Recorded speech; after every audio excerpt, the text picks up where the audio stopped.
जो उत्तर प्रदेश के अंदर ये दलितों के ऊपर या ओबीसी के ऊपर जो अत्याचार चल रहे हैं, ये कहीं ना कहीं ऐसा तो नहीं है कोई सोची समझी चाल है, या ये जो लोग दलितों के ऊपर अत्याचार कर रहे हैं या ओबीसी के ऊपर अत्याचार कर रहे हैं, क्या इन लोगों के जो हौसले हैं वो सरकार या प्रशासन की वजह से तो नहीं बढ़े हुए हैं? क्योंकि आप प्रशासन में देख लीजिए या शासन में देख लीजिए कि एक जाति विशेष यानी कि सवर्ण लोग जो हैं वो बड़े बड़े पदों पर बैठे हैं। जो नीचे जातियां हैं वो अत्याचार करने के लिए इसलिए उनके हौसले बुलंद हो जाते हैं कि उनको पता है कि जो अधिकारी है वो तो तुम्हारी जाति का है, इसलिए तुम्हारा कुछ बिगड़ेगा नहीं। तो आप देख रहे हो कि गाड़ी चढ़ा दी जाती है दलितों के ऊपर, बाल काट दिए जाते हैं, और भी बहुत सारे जो कारनामे हैं वो कहीं ना कहीं अत्याचार का रूप उत्तर प्रदेश के अंदर लेते जा रहे हैं। तो जो तथाकथित जातियां हैं जिनको योगी सरकार ने शासन प्रशासन में बड़े पदों पर बढ़ावा दे दिया है, कहीं इनकी वजह से तो ये अत्याचार उत्तर प्रदेश के अंदर नहीं चल रहे हैं। ये एक सोचने की बात है और एक विचारने की बात है। अब इसके नुकसान क्या हो सकते हैं सरकार को, वो मैं आपको बताऊंगा। कहीं ना कहीं सरकार को ही इन चीजों पर कंट्रोल करना पड़ेगा। जैसे करनी सेना का आपने देखा कि करनी सेना ने उत्तर प्रदेश के अंदर एक पूरा भोकाल मचा दिया था, लेकिन अब कहीं ना कहीं करनी सेना को दबा दिया गया है, पीछे कर दिया गया है। ऐसे ही करनी सेना तो दब गई, लेकिन वो जो जातिवादी आतंक है वो कंट्रोल नहीं कर पा रही है भाजपा सरकार। और मैं आपको बता दूं, कहीं ना कहीं ये जो सवर्ण, ये जो जातिवादी कहानियां चल रही हैं, ये कहीं ना कहीं सरकार की कमी की वजह से चल रही हैं। यदि सरकार ने, यानी कि जो उत्तर प्रदेश के अंदर भाजपा सरकार है, उसने इस भोकाल के ऊपर कंट्रोल नहीं किया, तो मैं कह रहा हूं 2027 में जो दलित और ओबीसी है वो कहीं ना कहीं वोट की चोट करेगा।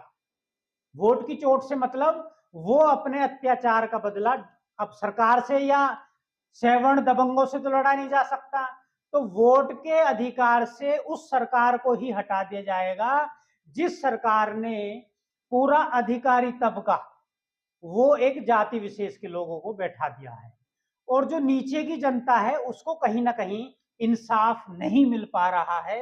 और ये ही कारण आगे चलकर भाजपा के उत्तर प्रदेश में पतन के कारण बन सकते हैं। इसलिए भाजपा सरकार को चाहिए कि ऐसे लोगों को कंट्रोल करे। हम ये नहीं चाहते कि भाजपा सरकार हटे, लेकिन एक कहावत है ना, निंदक नियरे राखिए।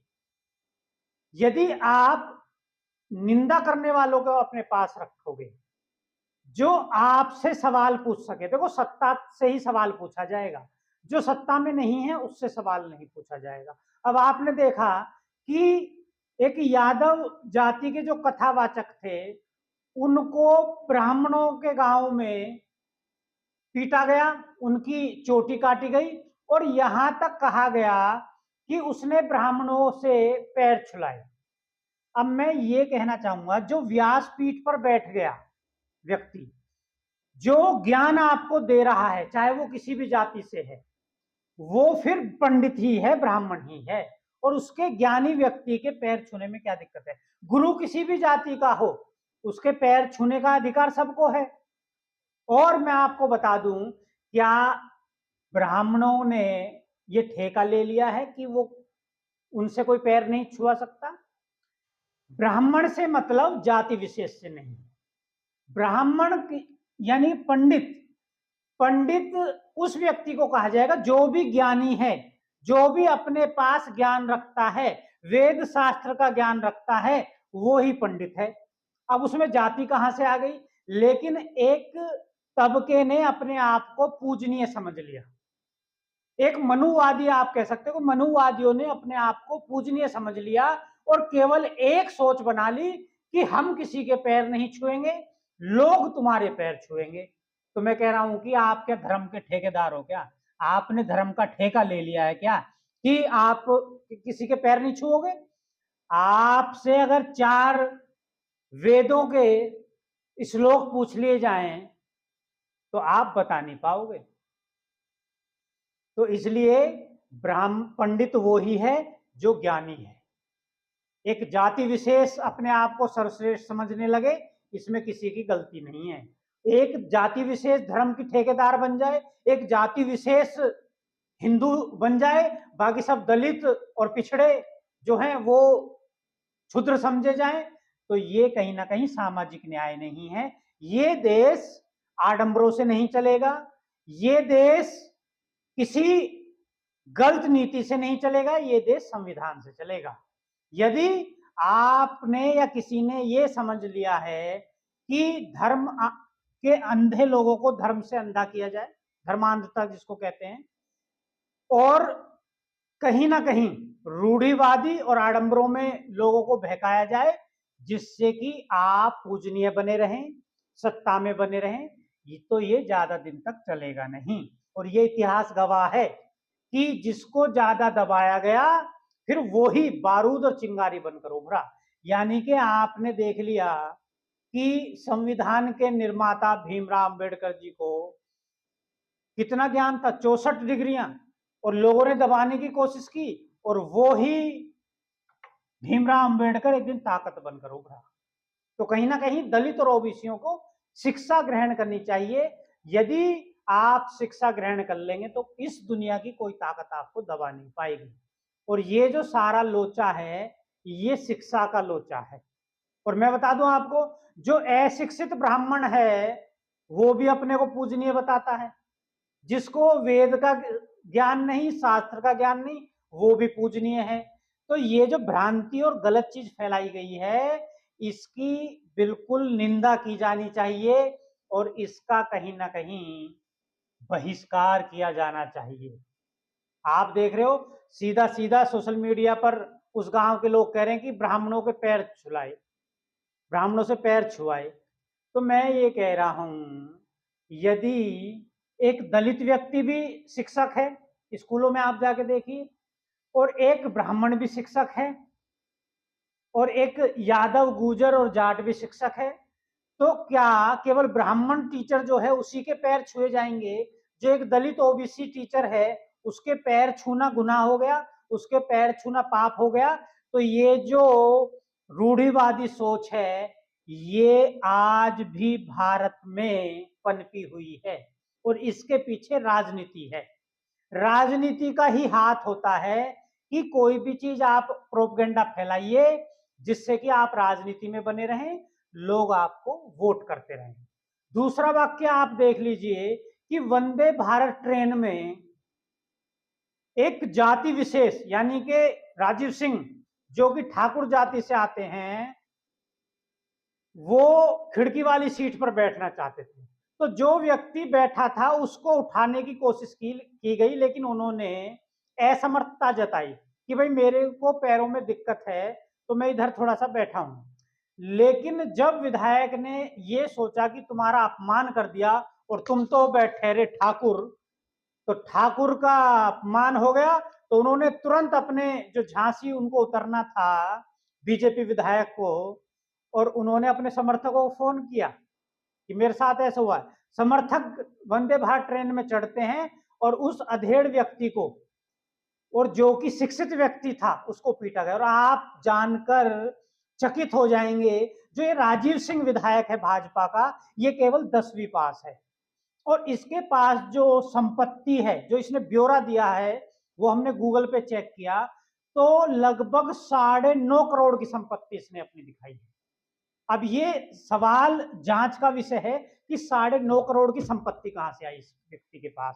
एक आम आदमी के पास रोटी खाने के लिए नहीं है, और जो एमएलए विधायक बन गया वो हजारों करोड़, कई सौ करोड़ का मालिक हो जाता है धीरे धीरे, और दिखाता कुछ है संपत्ति और होती कुछ है। और क्या ये भाजपा विधायक था इसलिए इसके खिलाफ कार्रवाई नहीं हुई? इसके खिलाफ तो संगीन धाराओं में यानी कि हत्या करने की कोशिश की धाराओं में एफआईआर होनी चाहिए। और बचा इसलिए है कि एक सत्ताधारी पार्टी का विधायक है, और हौसले भी इसीलिए बुलंद हैं कि एक सत्ताधारी पार्टी का। आप सोच सकते हैं कि ये वंदे भारत ट्रेन दिल्ली से चलती है, दिल्ली में किसकी सरकार? भाजपा की सरकार। फिर ये यूपी में पहुंचती है, वहां किसकी सरकार? भाजपा की सरकार। फिर ये मध्य प्रदेश, इसका डेस्टिनेशन था वंदे भारत का, फिर ये मध्य प्रदेश पहुंचती है ट्रेन, तो मध्य प्रदेश किसकी सरकार? भाजपा सरकार। अब ये जो अधेड़ व्यक्ति जो पीटा गया, ये बेचारा मध्य प्रदेश उतरता है, वहां पहुंचकर अपनी एफआईआर दर्ज कराता है, लेकिन तीनों राज्यों में सरकार किसकी? भाजपा की। अब भाजपा सरकार है तो सिस्टम तो विधायक जी का है। अब विधायक जी के खिलाफ कौन कार्रवाई कर सकता है? यहां तक कि यदि योगी आदित्यनाथ न्याय प्रिय हैं तो ऐसे विधायकों के खिलाफ तुरंत कार्रवाई होनी चाहिए और ऐसे विधायकों को तुरंत एफआईआर करके जेल में डालना चाहिए, तब लोकतंत्र माना जाएगा। और कहीं ना कहीं ये लोकतंत्र का हनन है। यदि जिन लोगों को जनता चुनकर विधानसभा भेज रही है वो ही ऐसा व्यवहार करेंगे तो क्या दूसरों से उम्मीद की जाएगी? जब एक विधायक ही हमला करा रहा है तो आम जनता का क्या हाल होगा? तो आप सोच रहे हो, जो कानून के रक्षक हैं, जो कानून के निर्माता हैं, वो ही कानून के भक्षक हो गए हैं। और गलती जनता की क्यों है? क्योंकि एक 10वीं पास अयोग्य व्यक्ति, जो बड़े बड़े लोग डिग्री पीएचडी हैं, वो धक्के खा रहे हैं, और आप एक 10वीं पास राजीव सिंह को विधायक बना देते हैं, तो गलती किसकी है? आप आईएएस बनेंगे तो आपको ग्रेजुएट होना चाहिए, आप रिटन टेस्ट क्लियर करेंगे, फिर इंटरव्यू क्लियर करेंगे, कितनी बड़ी परीक्षाओं से होकर गुजरना पड़ता है, तब एक आईएएस अधिकारी बनता है। और एक 10वीं फेल अनपढ़ 10वीं पास विधायक बन जाता है। तो जनता को सोचना नहीं चाहिए कि जब आप शिक्षित लोगों को सत्ता में भेजेंगे तभी आपके साथ अच्छा व्यवहार होगा। यदि आप कम शिक्षित और अनपढ़ लोगों को सत्ता में भेजेंगे तो ये ही कांड होंगे। ऐसे ही वंदे भारत में आम लोग पीटे जाएंगे और ऐसे लोगों के खिलाफ कोई कार्रवाई नहीं होगी। और जब ऐसे विधायक ऐसे कारनामे कर रहे हैं तो जो दबंग लोग हैं उनके हौसले तो अपने आप बढ़ते हैं। इसलिए उत्तर प्रदेश है साहब, और एक जाति विशेष का वर्चस्व भोकाल है। ठाकुर हैं हम, ब्राह्मण हैं हम, हमको कोई क्या कुछ कह सकता है और हमारा कोई क्या बिगाड़ सकता है, क्योंकि सिस्टम हमारा है। तो लेकिन आपको ये भी मैं बता दूं, ये इतिहास गवाह है कि जब जब जिसने जनता को चैलेंज किया है, आम जनता को, तब तब उसका पतन हुआ है। आप इतिहास देख लीजिए भारत का। अंग्रेजों ने चैलेंज किया, आम लोगों को शोषण किया, क्या हुआ? नतीजा सफाया। उसके बाद विदेशी आक्रांता जितने भी आए, सबने चैलेंज किया आम जनता। जब इस आम जनता के अंदर धुआं उठेगा, चिंगारी जलेगी और आग लगेगी, तो कोई भी सत्ता में नहीं रह पाएगा, कोई भी इनके ऊपर नहीं बैठ पाएगा। और एक आपको पंक्तियां सुना देता हूं मैं कि गद्दी खाली करो जनता आती होगी। और ये पंक्तियां किसकी हैं, ये आप मुझे कमेंट बॉक्स में जरूर बताना, क्योंकि जनता जिस दिन जागरूक हो जाएगी और जनता जिस दिन जाग जाएगी, उस दिन ये जनता पाखंडी जितने भी हैं, धर्मगुरु पाखंडी जितने भी हैं, जितने भी भ्रष्ट अधिकारी हैं, जितने भी भ्रष्ट नेता हैं, उन सब का बहिष्कार जिस दिन ये जनता कर देगी, उस दिन ये भारत विकसित हो जाएगा, ये भारत वर्ल्ड की ताकत बन जाएगा।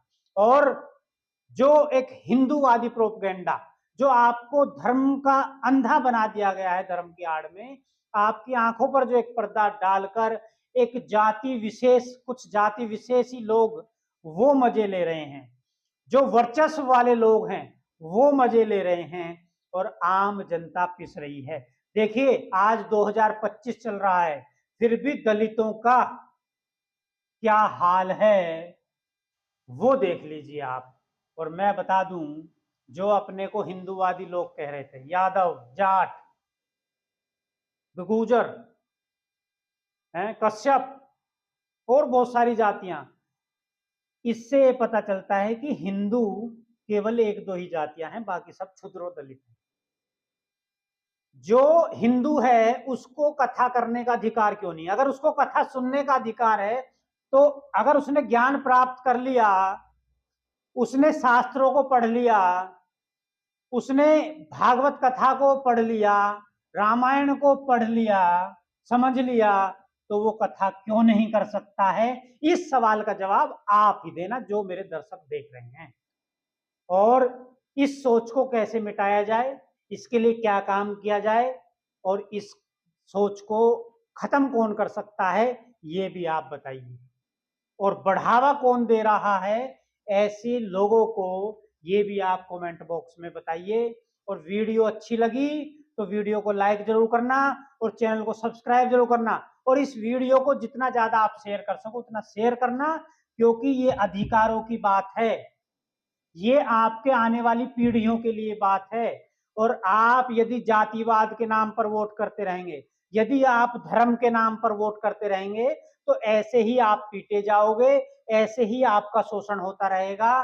तो यदि आप अपने बच्चे का चेहरा देखकर वोट करने जाएंगे, यदि आप अपने बच्चे की बेरोजगारी देखकर वोट करने जाएंगे, यदि आप इस चढ़ती हुई महंगाई को देखकर वोट करना चाहेंगे, यदि आप इस पूरे भ्रष्ट सिस्टम को देखकर वोट करने जाएंगे, तो आप कहीं ना कहीं अच्छे लोगों को चुनकर विधानसभा और संसद में भेज पाएंगे। लेकिन आपके ऊपर जातिवाद और धर्मवाद का जो पर्दा पड़ा है, ये ही आपके शोषण का सबसे बड़ा कारण है। और आने वाले समय में देखना कि ये शोषण कितना बढ़ता जाएगा। इसलिए देश तो संविधान से ही चलेगा। आज ये मुद्दे की बात हमने की, और फिर आपसे एक रिक्वेस्ट करना चाहूंगा, चैनल को सब्सक्राइब जरूर कर लेना। इन्हीं शब्दों के साथ जय हिंद, जय भारत और जय संविधान।